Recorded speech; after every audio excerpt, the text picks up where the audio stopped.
Okay, so in this video we're talking about quadratic systems. Now, what we've done in the past is talk strictly about linear systems of equations in either two variables or three variables. And what we've seen in the past there is that there's either one solution, no solutions, or infinite solutions. All of that's kind of out the window when we talk about quadratic systems. You can really theoretically have as many solutions as you possibly could want. Still no solutions is a possibility, and still infinite solutions is a possibility. However, what we're going to see is that we're going to have about 2 or 3 solutions in these examples that I'm doing. So just remember that's a possibility. Also, one solution is still possible. Also, in the previous videos, when we talked about linear systems of equations, we could solve here by graphing, substitution, elimination, or by matrices. The only one that's thrown out for quadratics is matrices. Now, it might be possible to use a matrix for quadratic systems. However, I'm going to go be honest with you, I don't know how to do that. So if you do find out how to do that with matrices, let me know, because I'm really interested if you can.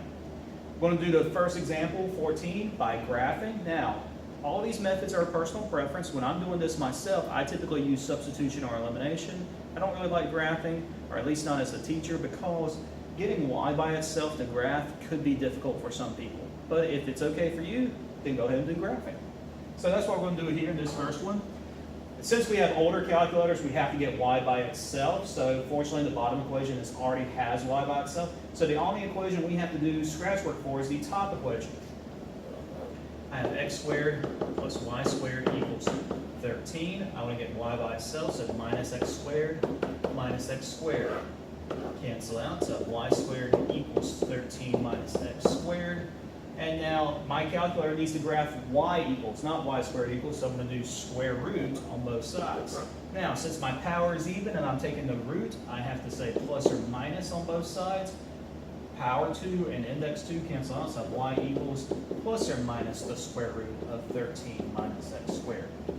Now, when we graph this, there's more than one thing underneath our root here, so we have to put in parentheses, otherwise the calculator will not read this correctly.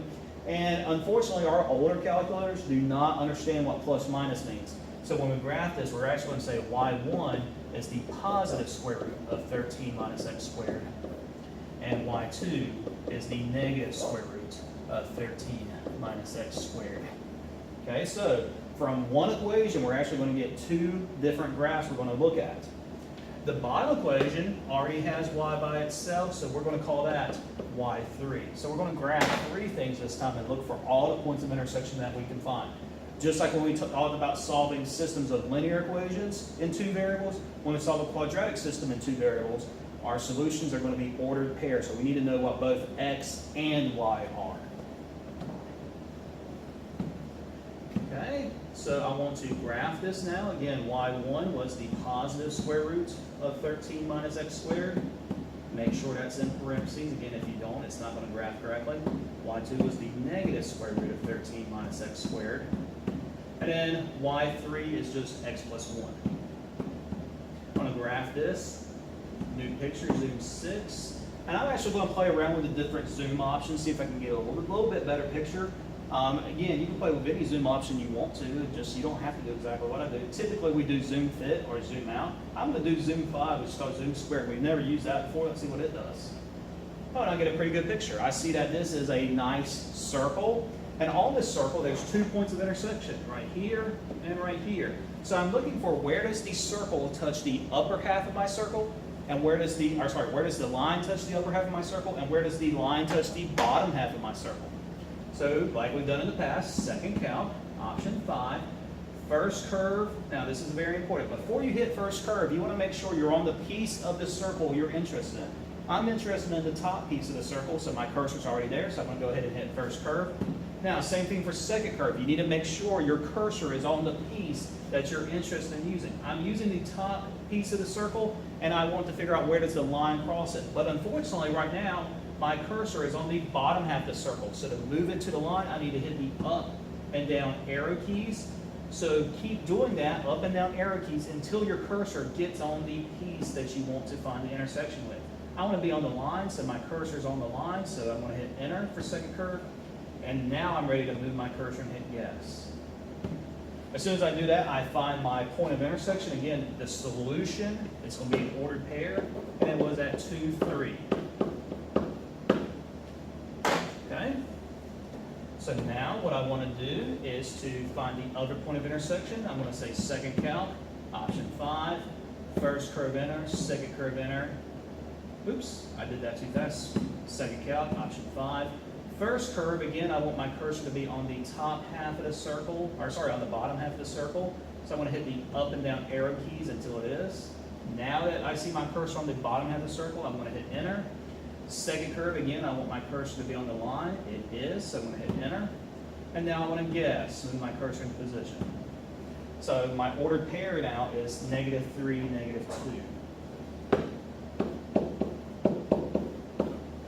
And these are my two solutions to this quadratic system. So again, if getting y by itself is no big deal for you, then go ahead and try graphing. However, in the next two examples that we do, I'm pretty confident that getting y by itself for you is probably going to be challenging. You might be able to do it and prove me wrong and use graphing, no problem. And if you can, great. If not, what you need to do is probably follow along with the strategies I'm going to use. In example 15, I'm going to do substitution. The reason why I'm choosing substitution is because looking at the system itself, I see automatically I have an x that's almost completely by itself. So substitution, that's what I'm going to do.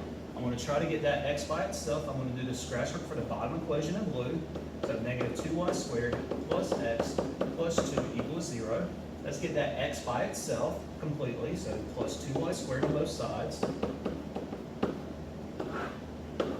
So I have x plus 2 equals 2y squared. And now subtract 2 on both sides. So x equals 2y squared minus 2. These are not like terms, so don't just say 2 minus 2 is 0. That's not going to work. X is equal to 2y squared minus 2. Now, when I substitute into the top equation, everywhere I see an x, I'm going to plug in 2y squared minus 2. There's more than one thing here, so when we plug it in, you have to put it in parentheses, otherwise it will not work. So again, I'm going to do the top equation in green. So everywhere I see an x, I'm plugging in my 2y squared minus 2 inside parentheses. I see an x here that's squared, so I have 2y squared minus 2, quantity squared. That's the same thing as my x squared. Then plus 4y squared minus 4 equals 0. Now, this is exactly what we've done in the past. We've had exactly one equation with one variable, and we've always solved this by graphing. We could do it by hand, but it's probably easier to solve this by graphing. Now, when we graph this, we've always pretended whatever variable we had was an x. Okay, so that's what we're going to do again. We're just going to pretend every variable we have is an x. But when we plug it in back into our problem, we know that it's a y. Okay, so that's what we're solving for. Also, our highest power of y is 2, so I'm expecting 2 different y values. I hope. We'll see. So now I'm going to graph. Again, I'm going to clear out all the other stuff that's there. And in my calculator, so y1, I have 2x squared minus 2. That's supposed to be inside parentheses, which I forgot, so go back and fix it. Plus 4x squared minus 4. And then y2 is a 0. I want to zoom 6 now because it's a new picture.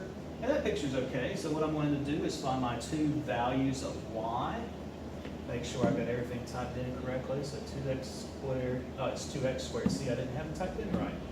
So 2x squared minus 2, quantity squared, plus 4x squared minus 4.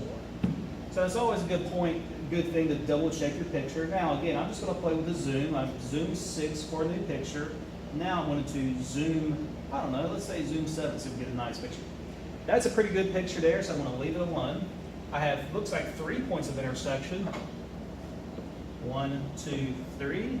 So I'm going to find out what those are. Now remember, the calculator is going to tell me x, but really when I plug it into my problem, it's going to be a y.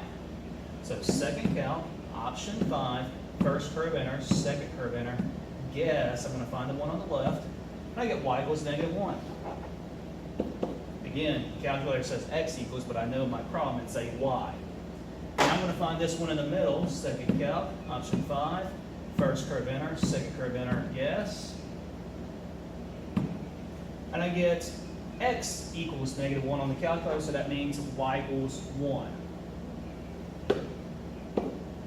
Okay. I'm going to try one more time because I looks like it might be in the middle. So second calc, option 5, first curve enter, second curve enter, trying to find this one in the middle. It looks like at y equals 0. No, the calculator says y equals 1 again, so there's only 2 points of intersection, even though it looks like there's 3, so that's okay.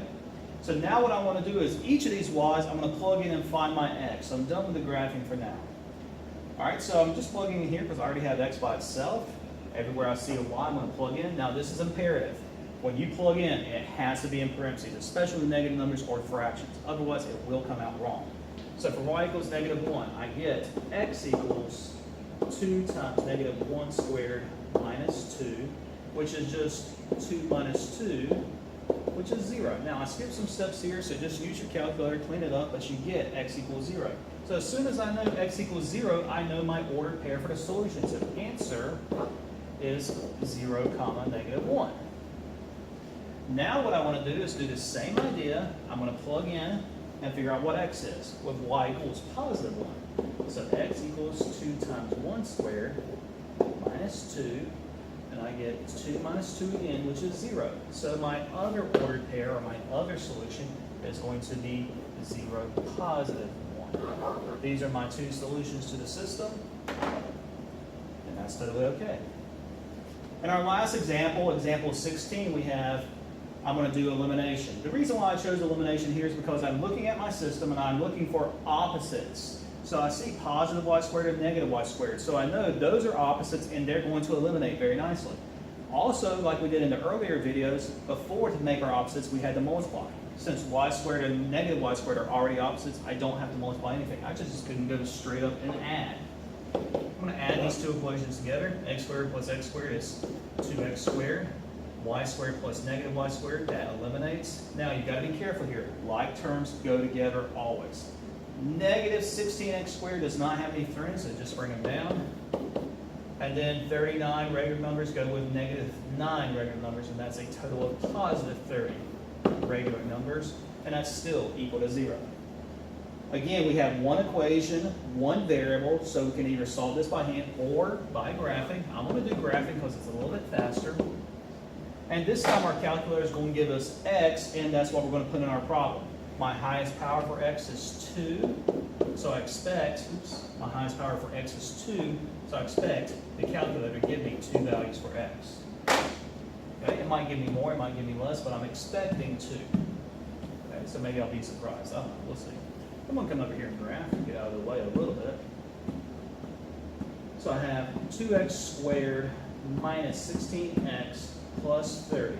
And y2, I have a 0 graph, zoom 6, like it's a new picture. And I can see my points of intersection are here and here. So second calc, option 5, first curve enter, second curve enter.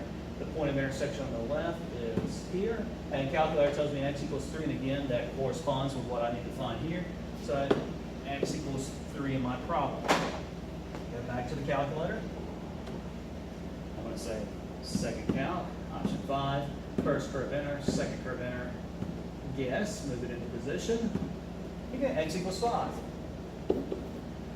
Okay, so now we're done with graphing for this problem. What I want to do now is take each of these x's and plug into either the top equation or the bottom equation and find the corresponding y values. I wanted to plug into the bottom equation because it's a little bit smaller. That's the only reason why I'm choosing it. I'm trying to pick the easiest equation that's there. You could plug into the top equation, and if you do all the work correctly, you should get the same answers I do. So when x equals 3, again, every time you plug in, make sure you put in parentheses, I get 3 squared minus y squared minus 9 equals 0. 3 squared is 9, so we have 9 minus y squared minus 9 equals 0. And 9 minus 9, those just cancel out. So what we have is negative y squared equals 0, and that implies that y is 0. Now, I skipped some steps here. All I did was say divide by -1 on both sides. That's still 0. Then take the square root of y. Square root of 0 is always 0. So I skipped some steps here, but if you want to do that, that's fine. So my first ordered pair is at 3, 0 for my answers.